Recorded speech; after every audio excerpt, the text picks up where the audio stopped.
Today I've got the new Wilson Dynapwr driver and I'm going to be putting it head to head against my Titleist GT3.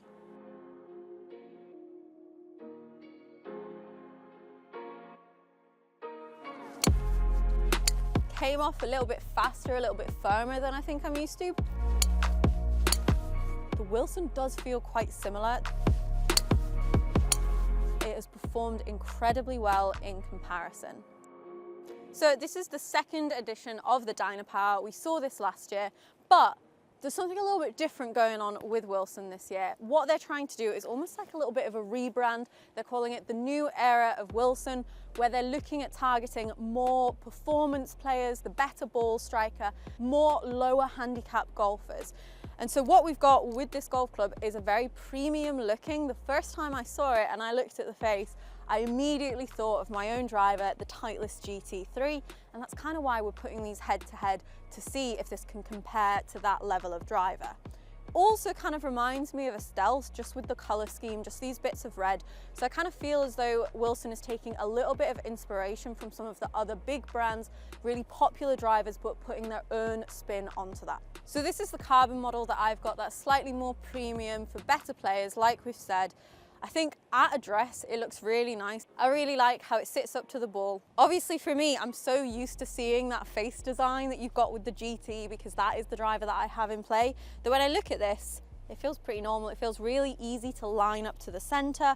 Obviously the top of it is quite different. We've got this shiny reflective crown. You can again see that carbon pattern, so that's slightly different to the GT. And we've also got a little bit of this detailing going around the edge of the crown with the red Dynapwr. I really like red, black, white color schemes. Again, that's what I have with the GT. It really makes me think of a GT, just ever so slightly different. But let's hit a few shots and see if it can perform like a GT as well. So we're at the 9th hole here at West Cliffs. As you can see, it looks incredible, but we're gonna need to hit a good shot here. So let's see what we can do.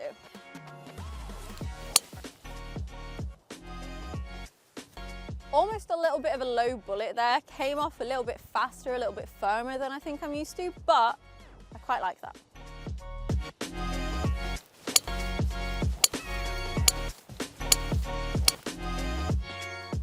I do feel like I can swing it at this pretty hard and I'm still gonna hit good shots. I feel like there's a lot of forgiveness in that. Given how tight that hole is, I'm probably swinging at that quite a bit faster than I would normally, and I'm getting away with it, which is quite nice. That is just very, very easy to hit. I'm gonna hit a few with my Titleist GT, just see if I can notice anything straight away in terms of different feel, different sounds, but really, really impressed with that so far. Just quickly looking at these two down next to each other, I would say that the Wilson feels like it's a little bit more circular, a bit more rounder, kind of looks slightly more drawn out than the GT. It has the same feel as like a higher MOI, more forgiving driver, just not quite as big. So that's maybe why I was stood over it, just feeling like I could hit it as hard as I want. Definitely the markings on the face of the GT are stronger, a bit bolder. You can really see the difference in that when you're looking down here. And obviously there is quite a difference in terms of the crown and the overall design. Some similarities, but definitely not identical by any stretch.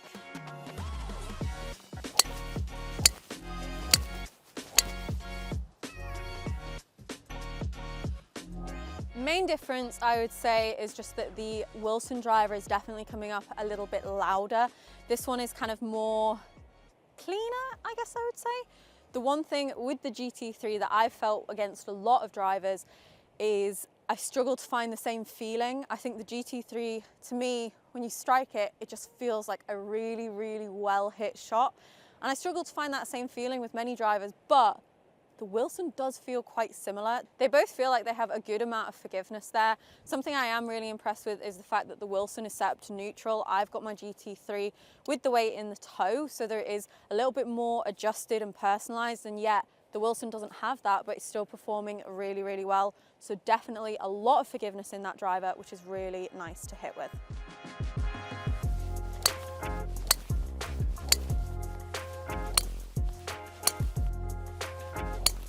So as we've been using the two drivers out on the course, we've had the foresight set up so we can take a look at some of the numbers here. So starting off with the ball speeds, with my GT3 I was getting an average ball speed of 132.8. I tend to look for around 133 to 135. It's a little bit colder, a little bit windy today, so it was all right with that number. What was interesting was that the Dynapwr was coming out at 133. So 0.2 mile an hour more, but very, very similar and actually slightly outperforming the GT3. Coming on to the distances, we were getting an average carry of 219 yards with the GT3 and 218.5 with the Dynapwr. So again, very close. This time it was the GT that was outperforming the Dynapwr. Similar with the total, again, I was just seeing ever so slightly more with the GT3. With the spin rates, the Dynapwr was spinning up ever so slightly more, up at 2,700 compared to 2,600 with the GT3. But in terms of distances and ball speed, it's pretty much the same, which is really impressive from the Dynapwr. Obviously, I really like the GT3. It's the club that I have in play. It's the driver in my bag at the moment. So the fact that I was getting really similar ball speeds and very similar distances, I think is really impressive. The main difference here is just coming from the Dynapwr spinning up ever so slightly more and getting a little bit higher, but only by a couple feet is it going higher at its peak. Final little test here, as we saw from the foresight numbers, these are going pretty much the same distance. We're going to do a longest drive competition, one ball with each club, and see which one can go furthest. First up, we've got the GT driver. Okay, that is about as best as I can hit that driver. So Wilson's got a little bit of a challenge here.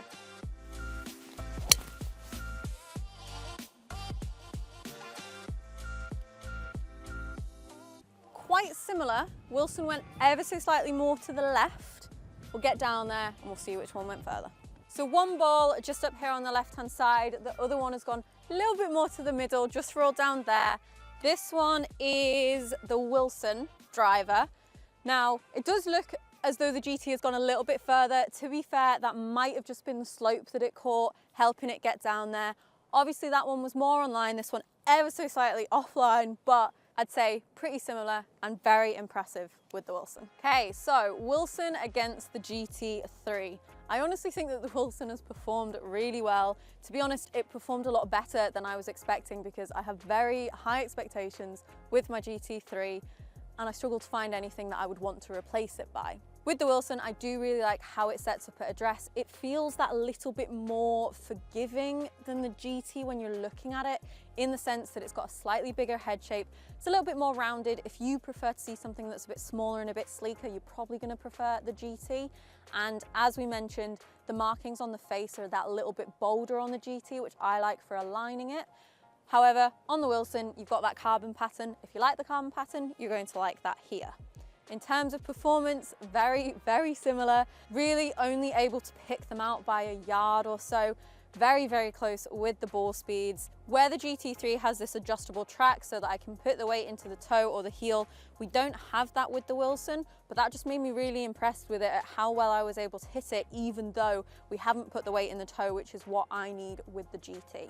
What I do think is impressive is the Wilson is cheaper than the GT driver, and yet it has performed incredibly well in comparison. Wilson are going for that premium, more better player driver, and I honestly think they've done a really good job with this. I think if I didn't already have the GT in the bag, after how the Wilson has performed, I would definitely consider putting this one in. Hope you guys have enjoyed this video. Let me know down in the comments, what drivers do you want to see me put head to head this year? Thank you guys for watching and subscribe for more.